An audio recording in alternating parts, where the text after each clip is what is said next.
Chacun d'entre nous a une vocation. Chacun est appelé par Dieu à réussir sa vie et à aider les autres à la réussir également. La rencontre de Sœur Marie-Ange, de l'abbé Emmanuel et celle d'Alix et Antoine est une invitation à découvrir leur itinéraire vocationnel et à s'interroger personnellement sur sa propre vocation.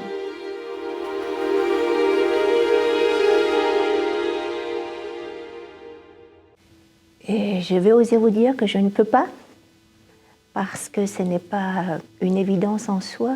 On ne choisit pas de rentrer dans la vie religieuse, c'est un appel qu'on reçoit de Dieu. Et il appelle comme il veut, quand il veut, qu'il veut, c'est un appel gratuit. Mais soi-même, on ne le choisit pas. C'est pas une évidence dans le monde, personne ne se dit « je vais rentrer dans la vie religieuse ». C'est parce que c'est un appel profond auquel vous ne pouvez pas résister, enfin vous pouvez résister un certain temps, mais au bout d'un moment il est si fort que vous êtes, j'ose pas dire le mot obligation, mais un petit peu obligé de répondre parce que cet appel intérieur est si fort qu'il n'y a, vous ne pouvez pas faire autrement, ça devient irrésistible.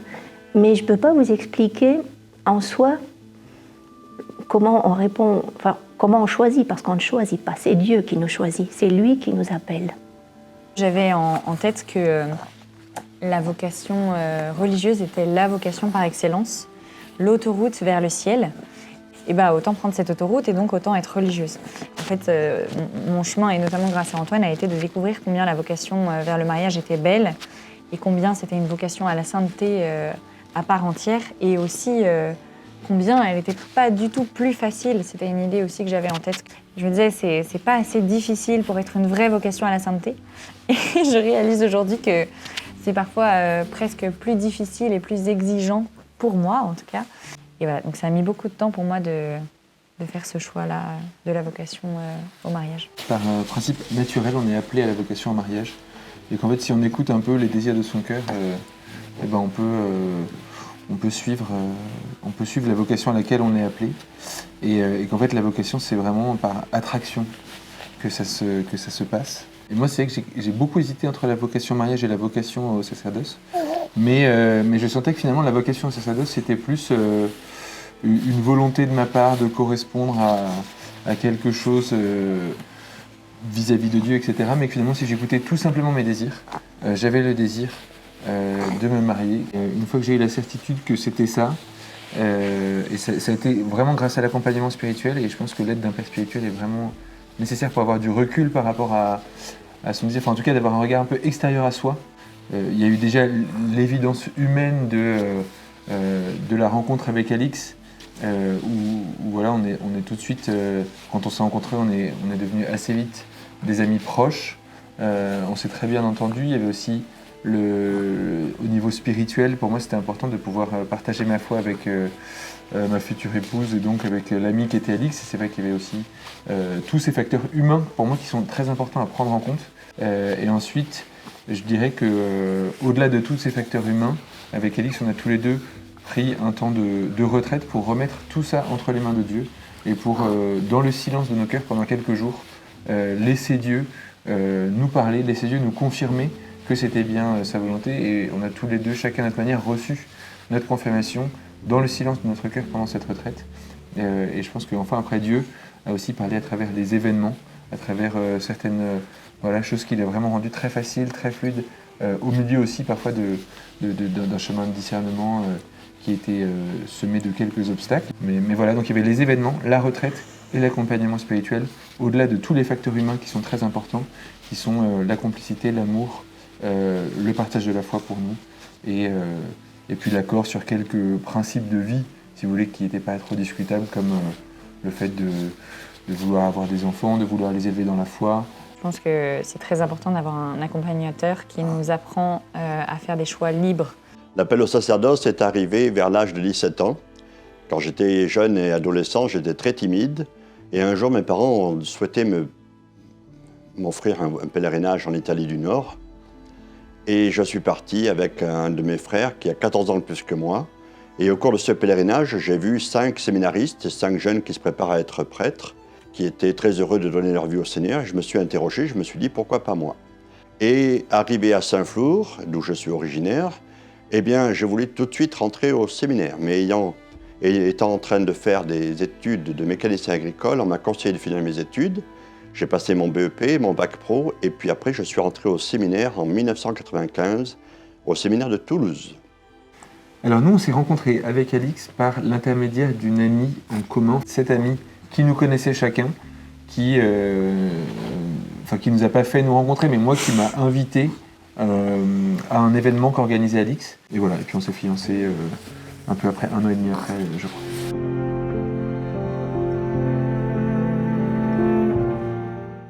Alors je crois que c'est le temps qui parle. Quand on reçoit ce sentiment au fond du cœur, je pense qu'au début on essaie de l'oublier, de ne pas y faire attention, parce que comme je viens de dire, ce n'est pas une évidence. Mais il se fait de plus en plus fort, et c'est justement ce fait qu'il est irrésistible au bout d'un moment qui déjà vous donne une certaine certitude. Puis après, vous essayez de prendre des moyens, vous allez dans des communautés, vous faites des retraites. Et si en ressortant, vous sentez une grande paix, une grande joie, vraiment cette envie, je crois que ça se confirme. Et après, ça se confirme tout au long de la vie, en fait. L'amour de Dieu, c'est un amour inconditionnel qui grandit toujours. Et un des critères, j'allais dire, c'est l'épanouissement. Si vous ne vous épanouissez pas, il faut peut-être voir que votre appel est ailleurs. Mais un des critères, c'est la joie et l'épanouissement. Étant rentré au séminaire assez jeune, j'avais 19 ans et demi, j'ai poursuivi mes études au séminaire, donc en cycle de philosophie. Et par la suite, au bout de 2 ans, à peine 2 ans, j'ai décidé d'arrêter parce que je ne me voyais plus dans le sacerdoce, je ne me voyais plus prêtre. J'avais souhaité prendre un peu de recul.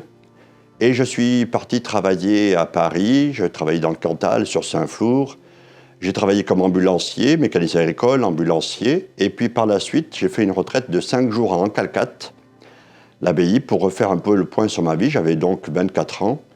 Et j'ai vu que j'avais été le plus heureux, le plus épanoui au séminaire. Et j'ai ressenti donc le désir de revenir au séminaire. Et là, j'ai continué mon cycle avec une année de particulière au séminaire, plus 3 ans de théologie, avant d'être ordonné diacre en 2003 en l'abbatiale Saint-Géraud d'Aurillac et prêtre en 2004 en cathédrale Saint-Pierre de Saint-Flour. J'ai vu que ma vocation était forte dans le sens où, comme je l'ai dit précédemment, j'étais très timide, très réservé, et puis le fait de vouloir donner ma vie au Seigneur m'a épanoui, même si j'ai encore pas mal d'efforts à faire, mais voilà, j'ai trouvé que j'étais bien dans mon élément et puis que je souhaitais aussi donner ma vie pour le Seigneur, pour l'Église. Je sortais de 2 années de communauté religieuse. Ma vocation, je ne suis pas sûre que ce soit de me marier avec Antoine, et d'ailleurs je crois que c'est la vocation religieuse. Donc, comment faire pour allier à la fois ses sentiments, ses émotions et en même temps ce que je croyais être un appel de Dieu en fait. Et les angoisses ont totalement disparu suite à cette retraite dont on a parlé tout à l'heure où j'ai fait 10 jours en silence, une retraite jésuite, c'était au Châtelard à Lyon, c'était une des plus belles retraites de ma vie. Et elles ont disparu notamment à partir du moment où je me suis positionnée devant Dieu. J'arrêtais pas de demander à Dieu quelle est ta volonté pour moi, quelle est ta volonté pour moi, dis-moi, fais-moi des signes, etc. Et je n'avais pas de réponse de Dieu. Et un jour, j'ai eu dans le cœur de dire à Dieu, en fait, voilà, moi j'en peux plus de pas savoir ce que tu veux. Donc moi, ce que je veux, c'est ça. Et si je peux être sainte en choisissant de me marier avec Antoine, eh bien, permets que ça marche et qu'on puisse se marier et qu'on puisse cheminer ensemble vers la sainteté. Et à partir du moment où j'ai dit ça à Dieu, je me souviens, c'était vraiment un moment très fort pour moi, toutes mes angoisses ont disparu. Toutes mes angoisses ont disparu. J'avais une grande paix à l'intérieur de moi. Et pour moi, c'était un signe fort de l'Esprit Saint.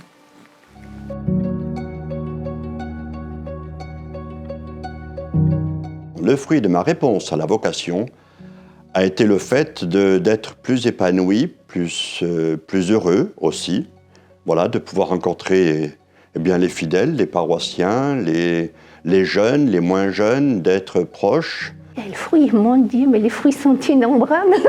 Mais j'allais dire que le grand fruit, c'est un grand bonheur. Un bonheur profond qui ne s'explique pas avec des mots humains. Tout ce que vos questions, là, elles sont bonnes, mais malheureusement, j'oserais dire que je ne peux pas vous y répondre parce que le vocabulaire humain est vraiment trop faible, j'allais dire, par rapport à ce que l'on ressent dans le cœur. J'allais dire, question d'amour, ça ne s'exprime pas, ça se ressent, ça se vit. Voilà, c'est un bonheur profond et qui est là même parfois parmi la tempête, hein, parce que on est des personnes comme tout le monde et on a nos souffrances, on a nos interrogations, on peut avoir nos doutes, mais malgré tout ça, l'amour de Dieu est tellement fort et indéfectible qu'il reste toujours un bonheur profond au fond du cœur. Et je crois que ça, c'est aussi une preuve de discernement.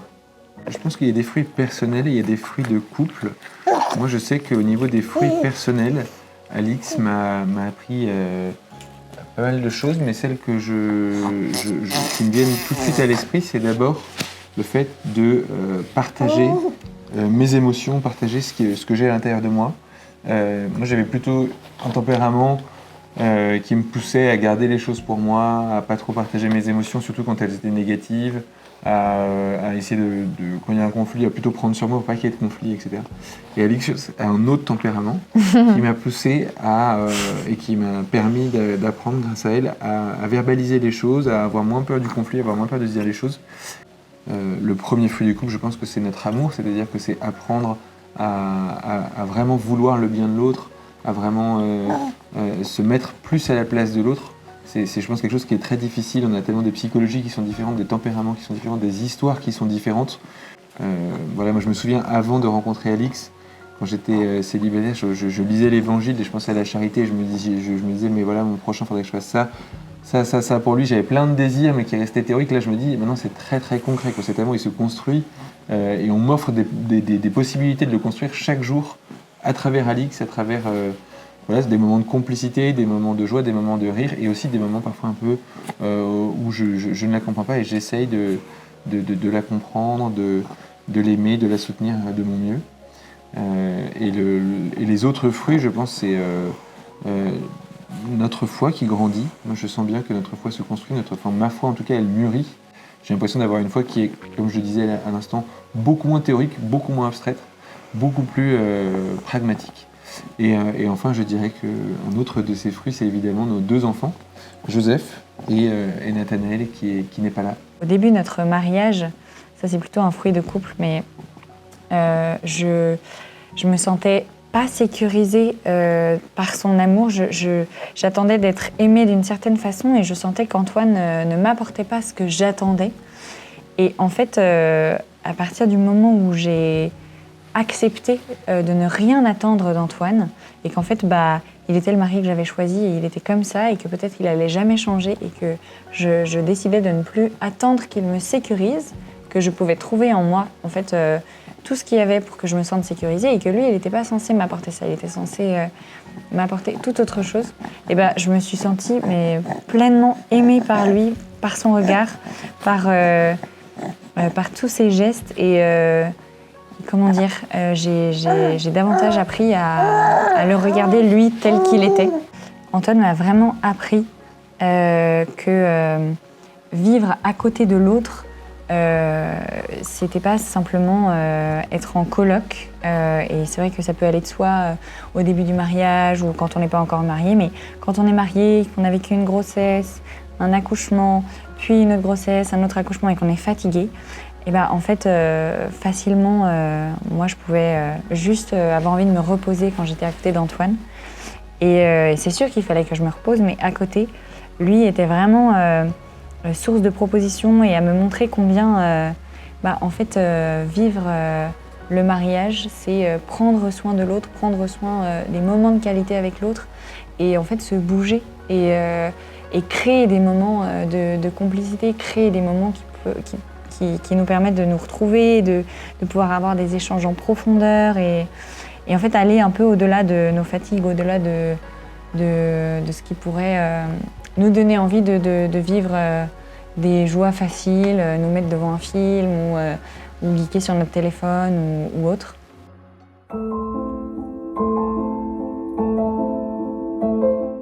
Qu'est-ce qui me rend particulièrement joyeuse? Mais je sais pas, c'est toute notre vie en fait, parce que toute notre vie, elle est pour Dieu, elle est donnée à Dieu, elle est avec lui. Donc comme Dieu, c'est un amour sans fin et sans limite, je vais dire que du moment où vous baignez dans l'amour, c'est que du bonheur. Enfin, ça paraît peut-être un peu... Mais je n'exagère pas en disant ça, je ne cherche pas à faire mousser quelque chose, c'est une réalité. Mais c'est une réalité qui s'expérimente au fil des jours, mais qui est bien réelle. Moi, ce qui me rend particulièrement joyeuse, c'est que je me rends compte que vivre avec Antoine me permet de me découvrir davantage moi-même et d'être plus proche de moi-même. Le fait d'être prêtre est pour moi le fait d'apporter le bonheur de Dieu pour tous les hommes, pour toutes les femmes, pour tous les jeunes que je rencontre. De plus en plus, en prenant de l'âge, en prenant de l'âge de ministère aussi, je me rends compte qu'il est important, et cette année nous y invite avec le pèlerin d'espérance, à faire comprendre et à faire vivre aux gens la joie de l'espérance. On ne peut pas être chrétien sans espérance, sans la joie de vivre, de savoir qu'on est aimé de Dieu, de savoir que Dieu nous aime chacun et chacune tel que l'on est. Donc c'est un peu cette joie-là qui m'habite de plus en plus, cette joie de faire passer le message que Dieu nous aime tel que l'on est et qu'il est important d'espérer, du moins de vivre l'espérance que notre vie est éternelle. La joie de suivre le Christ ensemble, c'est en essayant de prier ensemble. C'est pas toujours évident avec, encore une fois, des choses à faire. Il faut trouver une prière qui convienne à tous les deux. Nous, on a mis du temps à trouver ça aussi, mais voilà, maintenant on prie le soir avant de se coucher. Moi, j'ai l'impression que le mariage me simplifie énormément la vision de Dieu. En fait, je me dis, Dieu, il veut qu'on prie, il nous demande de faire le bien, etc. Mais en fait, Dieu, il est content si on est content. Et donc, vivre des belles joies humaines, des belles joies en famille, faire un bénédicité en chantant joyeusement, etc. Pour moi, c'est suivre le Christ. Et c'est ça la beauté du mariage, c'est que c'est vivre la sainteté dans des choses qui sont extrêmement simples. En fait, moi, je pouvais avoir un peu cette tendance à me dire, pour être saint, il faut faire des efforts. Et aussi, plus on souffre, plus on sera saint. Et en fait, non, vivre des vrais moments de joie simples où on est juste trop heureux. Il n'y a pas de nuages dans le ciel, il n'y a pas d'ombre. Enfin, on est juste trop heureux. Et le Christ se réjouit avec nous et il est avec nous à ce pique-nique dans l'herbe qu'on a improvisé, où il est avec nous dans ce temps de louange qu'on va faire dans la maison avec les enfants qui jouent des maracas en même temps, n'importe comment. Et c'est trop beau.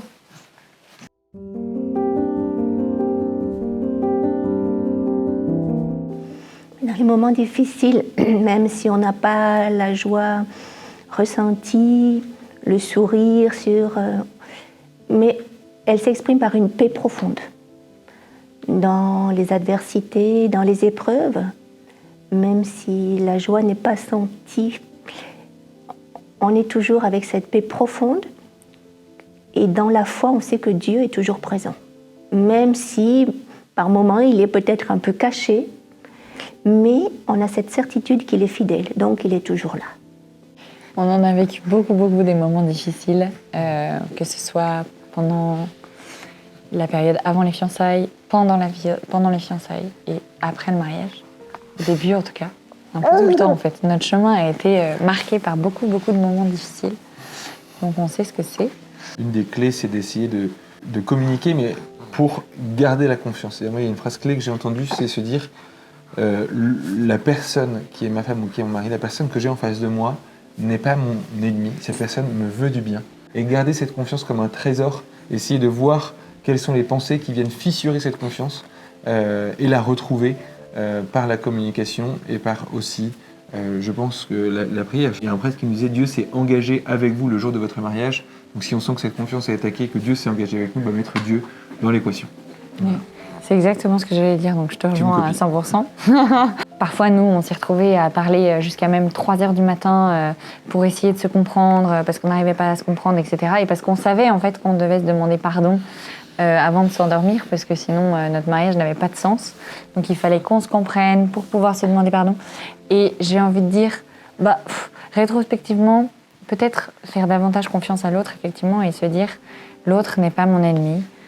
On se demande pardon même si on ne s'est pas totalement compris. Et la nuit porte conseil aussi, et demain on sera moins fatigué et on pourra peut-être parler avec moins d'émotions. Et voilà.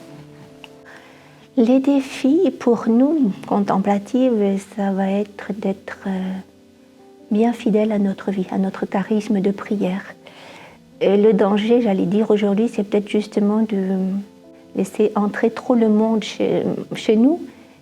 On aime le monde est beau, mais quand je dis laisser le monde entrer, c'est tout ce côté superficialité qui peut rentrer assez facilement dans les moyens modernes que nous avons aujourd'hui, alors qui peuvent être très bons, hein. Mais voilà, il faut faire des choix, il faut vraiment cibler.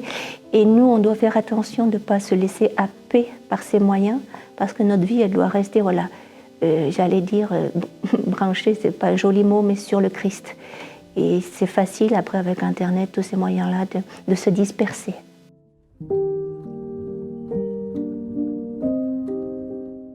J'ai un rapport très, très fort, personnellement, dans la prière avec mes défunts, les défunts de ma famille. Et souvent, alors ça peut paraître bizarre, mais souvent, chaque jour, je pense à eux, je prie pour eux, je leur demande de l'aide, et ça m'aide à vivre ma joie d'être prêtre, ma joie du ministère qui m'est confié. En fait, je pense qu'on puise à la source. Donc le moment, c'est ce qu'on appelle, nous, l'oraison. Donc c'est la vie de prière silencieuse que l'on fait tous les jours, 2 fois par jour au moins. Et c'est là. Je crois que si on ne puise pas à la source, donc au cœur de Dieu, notre vie peut vite s'éteindre. Et c'est là. Il faut pouvoir le recevoir pour pouvoir après essayer de le donner aux autres.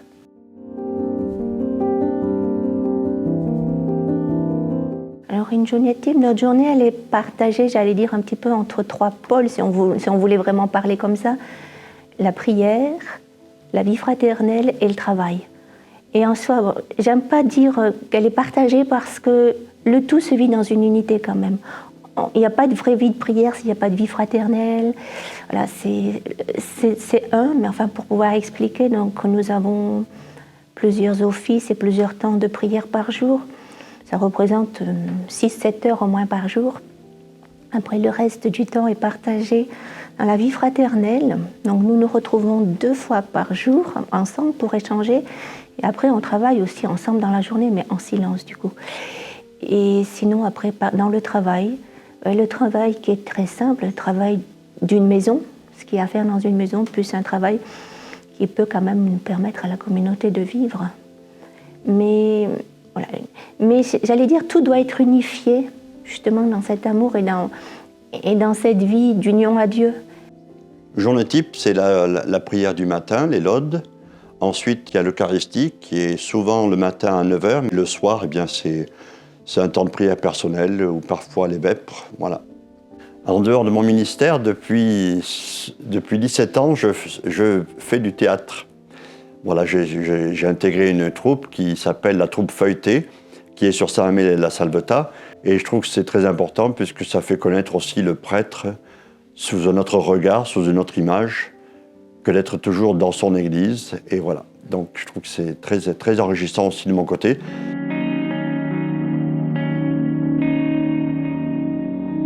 C'est une vocation qui n'a pas l'air exigeante et qui a l'air, on se dirait, moins difficile parce qu'on a toujours l'idée de se dire, quand on se marie, on renonce pas à un amour humain, on renonce pas à avoir des enfants. Et c'est vrai que c'est deux immenses joies. Et en même temps, moi je le vois au quotidien, je trouve que le mariage est aussi, apprendre à aimer sa femme ou son mari tous les jours, c'est quelque chose d'extrêmement exigeant. Et je trouve que tout ça demande un très très grand décentrement qui est, mais en fait qu'on ne s'imagine pas parce qu'il y a beaucoup de fantasmes autour du couple.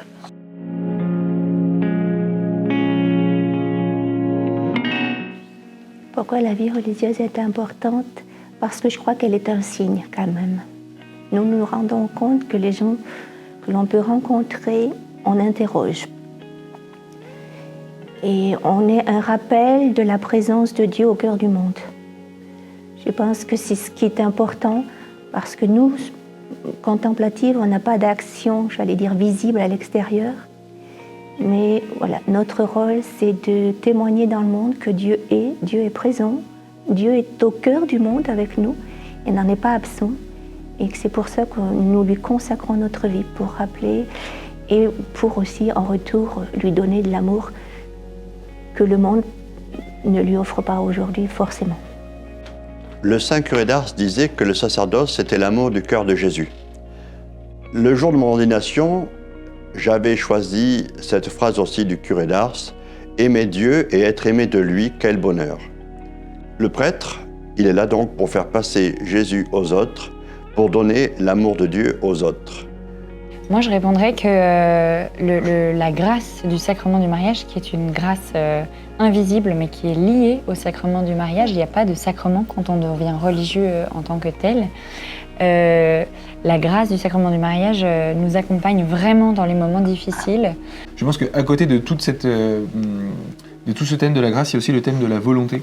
Et je trouve que quand on s'engage devant Dieu, à l'Église, et qu'on promet d'une part de recevoir sa femme telle qu'elle est, et d'autre part d'être fidèle dans le bonheur, dans les épreuves, et ben je pense qu'il y a un vrai acte de volonté qui est très important aujourd'hui. Et on voit que les couples durent beaucoup moins longtemps qu'à une autre époque. Et je pense que c'est en partie aussi parce qu'il n'y a pas cet acte de la volonté qui est fondamental pour que le mariage dure et pour que l'amour grandisse.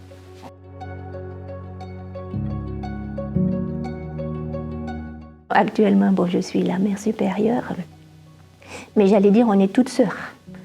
Il faut une qui dirige un petit peu, qui anime la communauté, mais la supérieure ne serait rien sans ses sœurs. Donc, c'est une sœur parmi ses sœurs. Actuellement, je suis prêtre accompagnateur du groupe Témoins Bâtisseurs, qui est basé sur le sanctuaire de Notre-Dame de Clézac. Dernièrement, pour le week-end de Pentecôte, je les ai accompagnés. Nous avons été à Noir-Étable, dans la Loire. Depuis l'automne dernier, je suis aumônier réserviste de la gendarmerie au niveau départemental.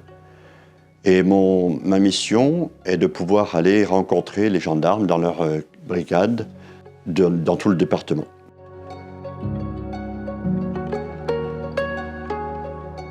Je leur dirais que vous avez beaucoup de chance d'avoir du temps pour vous construire personnellement.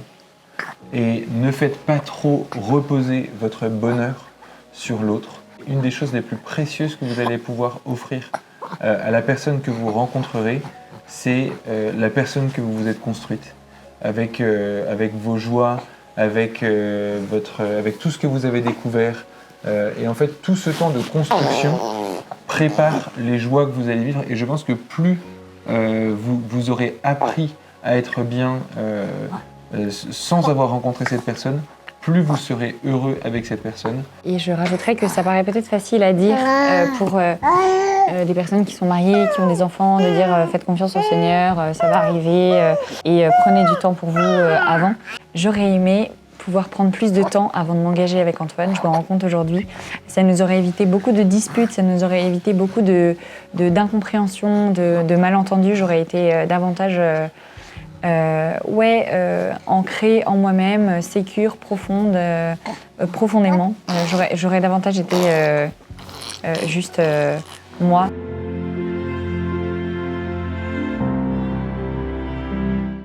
Il faut qu'il essaie de prier, même s'il ne sait pas, c'est pas grave. Il parle très simplement à Dieu, comme on parle à une personne.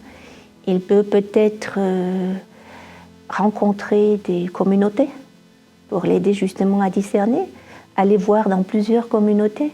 Voilà, le critère, je reviens dessus, c'est vraiment la joie. S'il a de la joie dans une communauté où il est passé, il peut peut-être se dire c'est peut-être là et faire un essai. Le temps de formation est si long qu'il aura le temps de voir si c'est ça ou pas.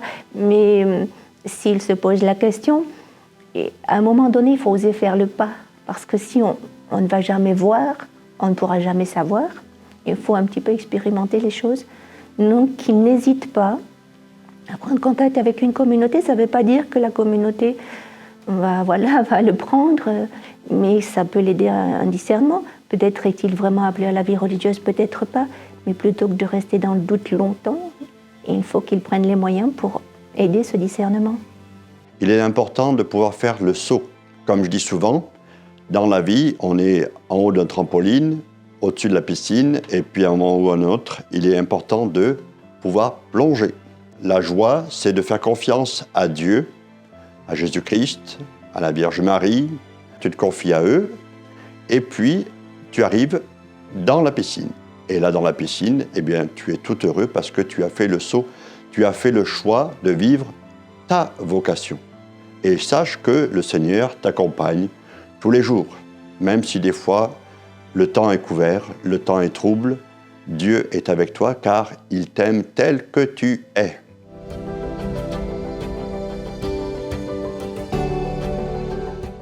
Répondre à un appel, ça reste la liberté, et c'est se poser cette question, est-ce qu'aujourd'hui je suis libre? Et en fait, on n'est tous pas totalement libres, et c'est se demander où est-ce que j'en suis dans mon chemin vers la liberté, et comment je peux prendre des moyens pour être plus libre. En tirant le fil de l'instant présent, de tes joies, de tes peines, de ton chemin, en suivant aussi ce qui te fait vibrer. En fait, en tirant tous ces fils-là des choses qu'on aime, en fait, petit à petit, la vocation, c'est comme un cadeau qui se dévoile peu à peu, qu'on déballe peu à peu. Voilà. C'est un merveilleux projet que Dieu a pour nous et que nous, on va choisir en collaborant avec Dieu. Le signe que ça vient de Dieu, c'est la paix et la joie qui sont les fruits de l'Esprit Saint. Nous avons tous une vocation commune, c'est la vocation au bonheur. Cela dit, chacun est invité à répondre à cet appel dans des états de vie singuliers, le mariage, la vie consacrée ou celle de prêtre, de diacre. Il y a aussi des célibataires qui ont choisi cette vie et d'autres pas. Mais qui que nous soyons, nous sommes invités par Dieu à passer d'une vie reçue à une vie donnée. À la suite du oui de Marie, la mère du Christ, à la suite de Sœur Marie-Ange, de l'abbé Emmanuel, d'Alix, d'Antoine et de combien d'autres aujourd'hui, Dieu t'appelle. Il attend ta réponse.